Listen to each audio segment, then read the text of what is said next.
नमस्कार, आप देख रहे हैं राज न्यूज। भूतपूर्व सैनिकों के क्षतिज आरक्षण को श्रेणीवार जातियों में नहीं बांटने की मांग। भूतपूर्व सैनिक को केंद्रीयकृत रिक्त पद आवंटन करने की मांग। भूतपूर्व सैनिकों ने उपखंड अधिकारी को मुख्यमंत्री के नाम सौंपा ज्ञापन। कोटपुतली। भूतपूर्व सैनिक के क्षतिज आरक्षण को जातियों में नहीं बांटकर केंद्रीकृत रिक्त पद आवेदन करने की मांग को लेकर उपखंड अधिकारी को मुख्यमंत्री के नाम ज्ञापन सौंपा। ज्ञापन में भूतपूर्व सैनिकों ने 24 नवंबर को राज्य सरकार की कैबिनेट की बैठक में भूतपूर्व सैनिकों का आरक्षण वर्गवार दिए जाने को लेकर लिए गए निर्णय का विरोध जताया। उन्होंने इसे सैनिकों के हितों के खिलाफ बताया है। वर्तमान में सैनिकों की कट ऑफ एक ही होती है और उनका चयन मेरिट के आधार पर होने के बाद संबंधित श्रेणी में समायोजित किया जाता है। 2016 से 2022 के निम्नलिखित आंकड़े सिद्ध करते हैं भूतपूर्व सैनिकों की भागीदारी मात्र 2.63 रह गई है, जो बहुत ही कम है। सरकार हमें जातियों में ना बांटकर समायोजित रखे। सैनिक की कोई जात नहीं होती है। अगर सरकार भूतपूर्व सैनिकों की मांग नहीं मानती है तो भूतपूर्व सैनिकों को मजबूरन उग्र आंदोलन करना पड़ सकता है।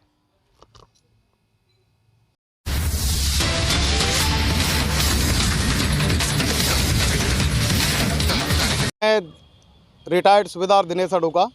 मैं एजुकेशन कोर्स से रिटायर्ड हुआ हूं और कोटपुतली क्षेत्र से बिलोंग करता हूं। जैसा कि अभी पिछले एक वीक से चल रहा है, मीडिया में चल रहा है, न्यूज़ में चल रहा है, आपने देखा होगा कि जो राजस्थान सरकार है, हमारे माननीय मुख्यमंत्री श्री अशोक जी गहलोत हैं, उन्होंने 24 नवंबर को कैबिनेट मीटिंग लेके और जो हमारा भूतपूर्व सैनिकों का जो कोटा चल रहा था, जो आरक्षण चल रहा था, उसके साथ इन्होंने जो ओबीसी की विसंगति को बता के जो अमेंडमेंट किया है, उसमें हमें जो भूतपूर्व सैनिक हैं उसमें बहुत नुकसान हुआ है। और जो आरक्षण मिला हुआ था, जो एक तरह से कोटा था हमारा, उसको इन्होंने वर्गवार करके जातियों में बांट के कि जितने भी जो सैनिक हैं अभी भूतपूर्व सैनिक, वो आगे फर्दर जितने भी वैकेंसीज निकलेंगी या जो वैकेंसी अभी चल रही हैं, उनमें इनको कंपार्टमेंट जाति वर्ग में वर्ग बांट के और जो किया है, उससे हमारा जो एक वेलफेयर था, जो पुनर्वास का जो सैनिकों को दिया हुआ था, उसके ऊपर काफ़ी कुठाराघात हुआ है। उससे यहाँ पर कोटपुतली की जो हमारे जितने भी एक्समैन हैं यहाँ पर एकत्रित तो हैं नगर पालिका पार्क कोटपुतली में। और मैं ये माननीय मुख्यमंत्री जी से रिक्वेस्ट करता हूँ कि जो आपने जल्दबाजी में जो दबाव में आके जो कैबिनेट मीटिंग में जो फैसला लिया है, उसके ऊपर पुनर्विचार करें और सैनिकों का हित का ध्यान रखें। सर, यहाँ पर हम आज एडीएम कोटपुतली और एसडीएम साहब और तहसीलदार, इस जो जितना प्रशासन है, उसको हम अपनी जो हमारी एक व्यथा है, जो प्रॉब्लम है, उससे अवगत कराना चाहते हैं। और अभी यहाँ से हम कूच करके जितने भी सैनिक हैं वो एडीएम कार्यालय जाएंगे, उसके बाद एसडीएम कार्यालय और तहसीलदार, सभी को हम अपनी तरफ से ज्ञापन देंगे। और जो हमें एक तरह से जो क्षति हुई है आरक्षण में भूतपूर्व सैनिकों को, बहुत चिंता की लकीरें सबके चेहरे पे आप देख सकते हैं। और पूरे राजस्थान में ये एक आंदोलन होने जा रहा है और कल हम जयपुर कूच करेंगे यहाँ से। और मैं हमारे माननीय मुख्यमंत्री जी और सैनिक कल्याण राज्य मंत्री हैं गुढ़ा जी, इन सभी की तरफ से फिर मैं अनुरोध करता हूँ कि आप ये जो जल्दबाजी में फैसला लिया है कैबिनेट मीटिंग ने, इसके ऊपर आप पुनर्विचार करें, इसके ऊपर समीक्षा कीजिए और हमें जातियों में न बांटें। अगर अभी आप जानते हैं कि जो सैनिक होते हैं वो अपने सीमाओं के रक्षा के लिए बने होते हैं। हम जितने भी यहाँ पर सर्विस करके आए हैं, कोई कारगिल में -40 डिग्री में, कोई डेजर्ट में 50 डिग्री टेम्परेचर पर, कोई जल में थल में, सब जगह जो नौकरी करके आए हैं, तो ये अपना एक पुनर्वास चाहते हैं और एक इज्जत और सम्मान के साथ यहाँ पर अपनी जो बची हुई ज़िंदगी है उसको जीना चाहते हैं। अगर सरकार हमारी मांगें नहीं मानती है और हमारी जो हमारा सम्मान है उसके साथ अगर खिलवाड़ करती है, तो सैनिक फिर किसी भी हद तक जा सकता है।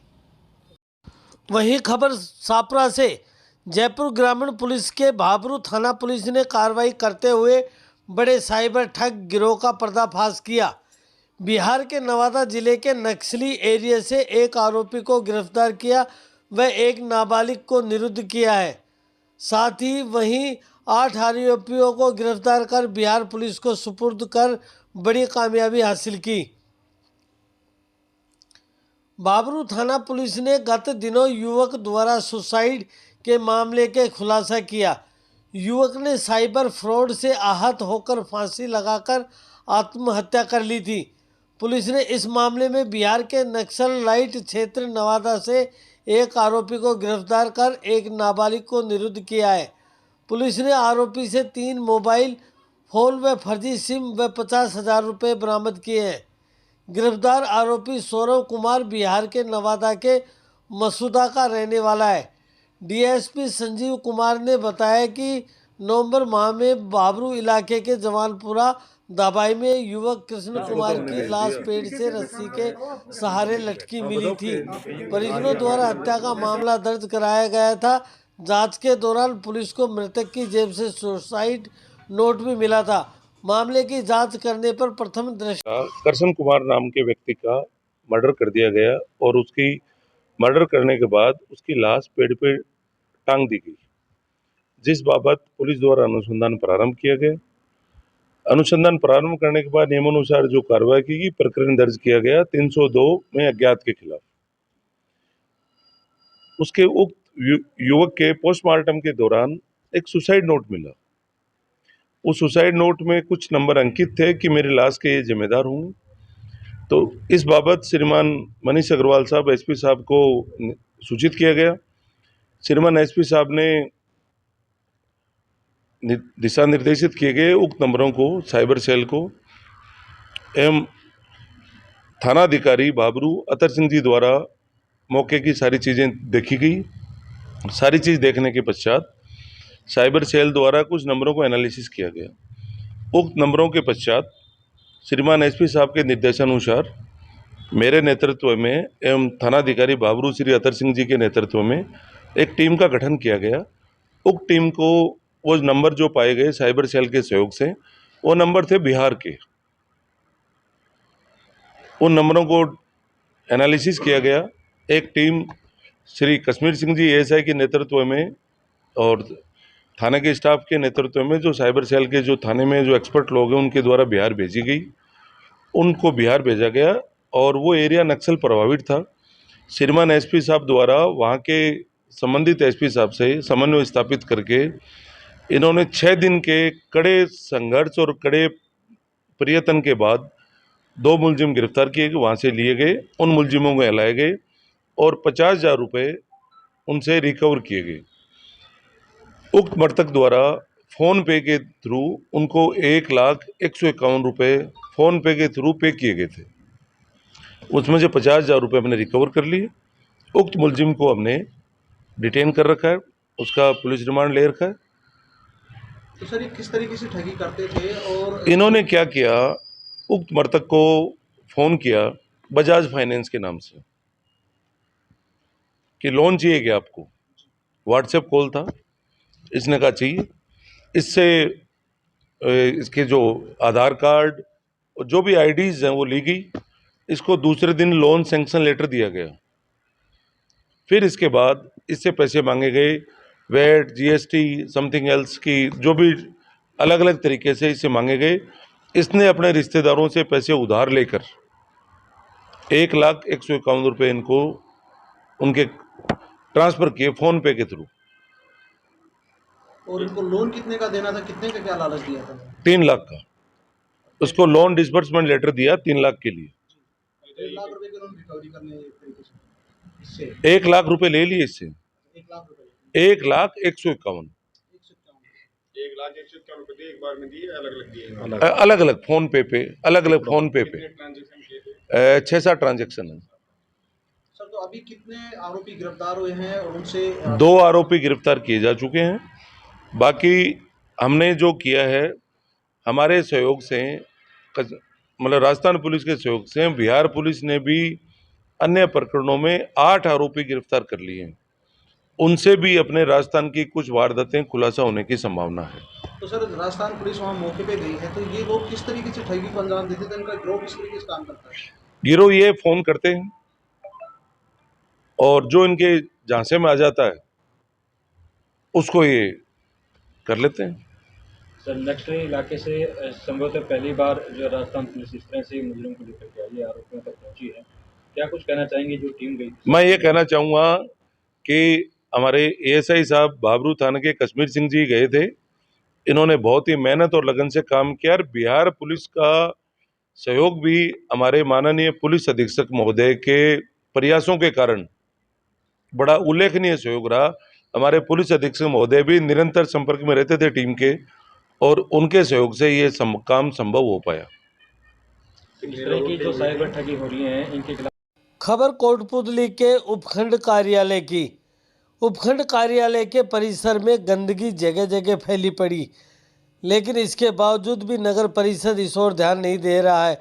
वहीं प्रशासनिक अधिकारियों के ऑफिसों के परिसर में अगर इस तरह की गंदगी पड़ी रहती है तो आमजन का क्या हाल होगा, आप खुद अंदाज़ा लगा सकते हो कि नगर परिषद कितनी लापरवाही कर रही है। उपखंड कार्यालय के परिसर में आप इस गंदगी को देख कर अंदाज़ा लगा सकते हो कि क्या हाल बेहाल हो रहा है। आमजन यहाँ बैठना व जीना दुश्वार हो रहा है। दिन भर यहाँ पे कितने क्लाइंट आते हैं और कितना सब कुछ यहाँ भीड़ भड़का रहता है, लेकिन गंदगी इतनी फैली पड़ी है, लेकिन इसके बावजूद भी नगर परिषद नहीं दे रही है इस ओर ध्यान। कोटपुतली के ग्राम पेजुका में स्वामी समाज युवा संगठन की बैठक का आयोजन हुआ। युवा प्रदेशाध्यक्ष व पूर्व पंचायत समिति सदस्य हरिद्वारी लाल स्वामी की अध्यक्षता में व भामाशाह शंभू दयाल स्वामी के मुख्य आतिथ्य में किया गया। स्वामी समाज के युवाओं ने अधिक से अधिक संख्या में भाग लिया, वे अपने अपने विचार व्यक्त किए। वहीं कोटपुतली में भारी वाहनों के प्रवेश से दिन भर जाम की स्थिति बनी रहती है। अब तो स्थिति यह हो गई कि जाम कोटपुतली की नीति बन गया। स्थिति देखकर लगता है कि जिम्मेदारों को इससे कोई सरोकार नहीं रह गया। दुर्घटना होने पर पुलिस घायल को अस्पताल पहुंचा देती है और शव को मुर्दा घर। आम जनता की आवाज़ जाम के शोर में यूं ही दबती रही है। सुनिए जाम को लेकर एसडीएम ने क्या कहा। इसमें जाम को लेकर जो सबसे मूल समस्या है वो रोड को लेकर ही है, क्योंकि रोड अभी जो है भले ही रोड से अतिक्रमण हटा दिया गया है, परंतु वहाँ पे भौतिक रूप से देखा जाए तो बिल्डिंग के जो टूटे हुए पार्ट्स वगैरह हैं उसके चलते वहाँ पे गाड़ियाँ चल नहीं पा रही है। तो जैसे ही रोड का कंस्ट्रक्शन काम कंप्लीट हो जाएगा उसके बाद ये प्रॉब्लम्स अपने आप सॉल्व हो जाएंगे। बाकी पुलिस को भी, डिप्टी साहब भी थे, तो पुलिस को हमने डायरेक्शन दिए हैं कि जो ट्रैफिक है उसको लेकर थोड़ा सा गंभीरता रखें।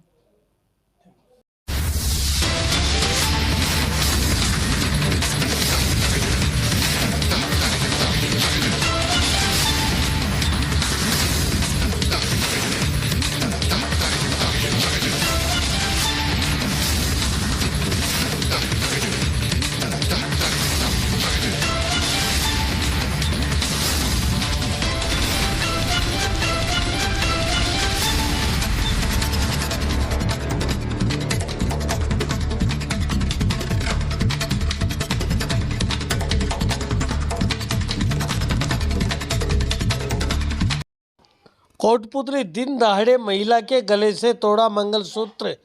मेन चौराहे पर पुलिस की मौजूदगी में घटी घटना। पीड़ित महिला ने आरोपियों को पकड़ने के लिए पुलिस से लगाई गुहार। महिला को पुलिस का मिला बेरुखा जवाब, कहाँ छीनकर भाग गए तो हम क्या करें। आरोपी मंगलसूत्र छीनकर बस में हुए थे सवार। महिला ने बस नंबर बताए। खबर पावटा से। पावटा क्षेत्र में हो रहे अवैध खनन को लेकर ग्रामीण हुए लामबंद। ब्लास्टिंग व अवैध विस्फोट सामग्री पर रोककर रात को खनन कार्य रुकवाने की मांग। ग्रामीणों ने पैदल मार्च कर उपखंड अधिकारी को सौंपा ज्ञापन। पावटा उपखंड की पंच पहाड़ी, सुद्रपुरा, ढाडा, भूरी बड़ाज, जीणगौर, चोलावा, बुचारा बांध क्षेत्र बेरी कोठी की डाणी में खनन माफियाओं द्वारा अवैध खनन, अवैध ब्लास्टिंग को लेकर ग्रामीणों ने आक्रोश जताते हुए प्रशासन के खिलाफ पावटा घंटाघर चौक पर एकजुट होकर ग्रामीणों ने खननग्रस्त संघर्ष समिति कोटपुतली, राधेश्याम शुक्लावास व सामाजिक कार्यकर्ता पूर्ण यादव के नेतृत्व में पैदल मार्च कर नारेबाजी करते हुए पावटा उपखंड कार्यालय पहुंचे, जहां सांकेतिक धरना प्रदर्शन करते हुए उपखंड अधिकारी राजवीर सिंह यादव को ज्ञापन सौंपा।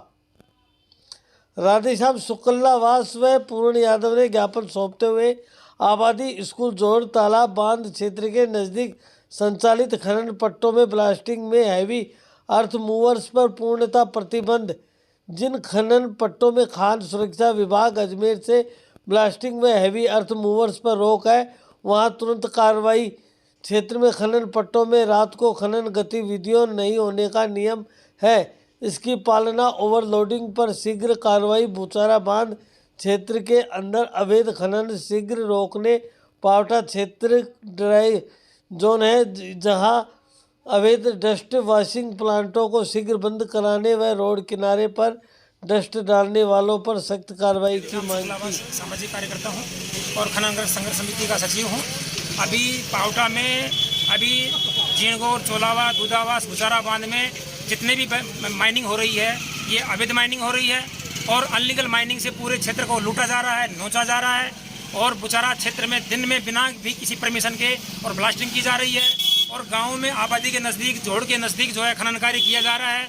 यहाँ किसी भी खान में डीप होल ब्लास्टिंग की परमिशन नहीं है और सारा का सारा एक्सप्लोसिव चोरी से आ रहा है। और कितनी बड़ी चोरी है जो पुलिस की नाक के नीचे जो है अवैध माइनिंग हो रही है, एक्सप्लोसिव चोरी से जा रहा है। जैसे सब्जी की रेडियां हैं उसी तरह से जो इन्होंने जगह जगह जो इसकी दुकान लगा रखी है विस्फोटक सामान की। हमने सरकार को पहले भी आगाह किया, एसडी को ज्ञापन दिया था कि भाई ये खनन कार्य बंद होना चाहिए, परंतु अभी इस पर कोई कार्रवाई नहीं हुई। आज हमारा सांकेतिक जो है धरना प्रदर्शन है एसडीओ कोर्ट में, यहाँ से हम पैदल मार्च करके जाएंगे और हम चाहते हैं कि इस क्षेत्र को लूटना बंद किया जाए। ये हमारी मुख्य मांग है।